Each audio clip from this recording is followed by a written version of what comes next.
विधानसभा का शीतकालीन सत्र मंगलवार से शुरू हो रहा है। विपक्ष ने सरकार की विधि व्यवस्था समेत जनहित के कई मुद्दों को लेकर घेरने में जुटी हुई है। सरकार के रुख को लेकर बिहार सरकार के मंत्री श्रवण कुमार से खास बातचीत की जी मीडिया संवाददाता रजनीश ने। बिहार विधानसभा के शीतकालीन सत्र की शुरुआत हो रही है और मुद्दों पर बात करने के लिए हमारे साथ है बिहार सरकार के मंत्री श्रवण कुमार। विपक्ष ये कह रही है कि विधि व्यवस्था के मुद्दे पर सदन को चलने नहीं दिया जाएगा, चाहे इसके लिए जो कुछ भी हो। तो कैसे देखते हैं इस शीतकालीन सत्र को? देखिए, सदन तो नियम से चलता है, नियमावली से चलता है। जो बिहार विधानसभा का कार्यसंचालन नियमावली है उसके हिसाब से सदन चलाया जाता है। और कोई भी माननीय सदस्य, चाहे सत्ता पक्ष के हों चाहे विपक्ष को हों, अगर कोई किसी मुद्दे को उठाना चाहते हैं तो उसमें तो स्पीकर का इजाज़त चाहिए। नियम के हिसाब से, कानून के हिसाब से कोई मुद्दे को रखेंगे। चूना लगाने वाली कंपनी के आईपीओ में निवेश करके पैसे के नुकसान से आप डर रहे हैं?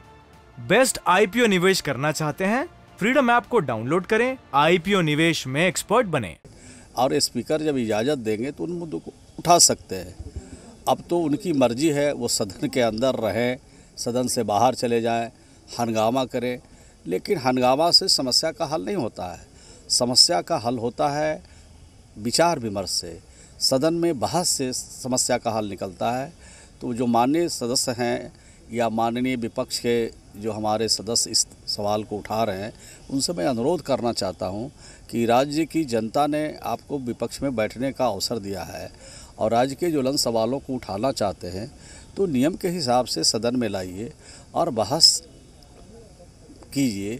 और बहस जब कीजिएगा, जब वाद विवाद होगी, तब सदन उसका निर्णय लेगी और फिर सरकार को इंस्ट्रक्ट भी करती है और सरकार उस पर संज्ञान भी लेती है। शीतकालीन सत्र बहुत छोटा है, 5 कार्य दिवस में पहला दिन ऐसे ही जाया होगा। उसके बाद अगर बात करें तो जो रुख है विपक्ष का, चूँकि अब सत्ता से अब विपक्ष की भूमिका में है और स्पष्ट तौर पे कह रहे हैं कि सदन को नहीं चलने देंगे मुद्दों को लेकर, सरकार को घेरने को लेकर, तो कितना कुछ रचनात्मक बातें हो नहीं पाएंगी, कितना असर देगी? देखिए, सदन तो चलेगी।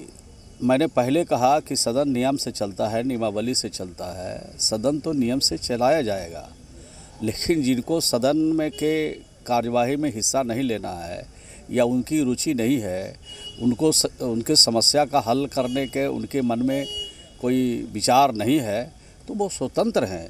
जो उनकी इच्छा हो सो करें, लेकिन संसदीय परंपराओं में हठधर्मता का कोई जगह नहीं है, कोई स्थान नहीं है।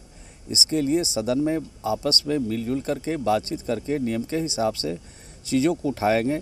हम सब लोग राज्य के जनता के प्रति कमिटेड हैं, उनके समस्या के हल के लिए आए हैं, चाहे विपक्ष के लोग हों चाहे सत्ता पक्ष के लोग हैं। सत्ता पक्ष की ज़्यादा जवाबदेही होती है, लेकिन विपक्ष भी सरकार का अंग होता है, उनकी भी भूमिका अहम है। अपनी भूमिका का निर्वहन पॉजिटिव डायरेक्शन में करें विपक्ष के लोग तो ज़्यादा श्रेयस्कर होगा और राज्य की जनता को इसका लाभ भी मिलेगा। बहुत धन्यवाद। तो विपक्ष जिस तरीके से घेराबंदी को लेकर बात कह रही है, उसको लेकर सरकार की ओर से मंत्री श्रवण कुमार अपनी बातों को रख रहे हैं। कैमरामैन अभिषेक के साथ रजनीश, जी मीडिया, पटना। चूना लगाने वाली कंपनी के आईपीओ में निवेश करके पैसे के नुकसान से आप डर रहे हैं? बेस्ट आईपीओ निवेश करना चाहते हैं? फ्रीडम ऐप को डाउनलोड करें, आईपीओ निवेश में एक्सपर्ट बने।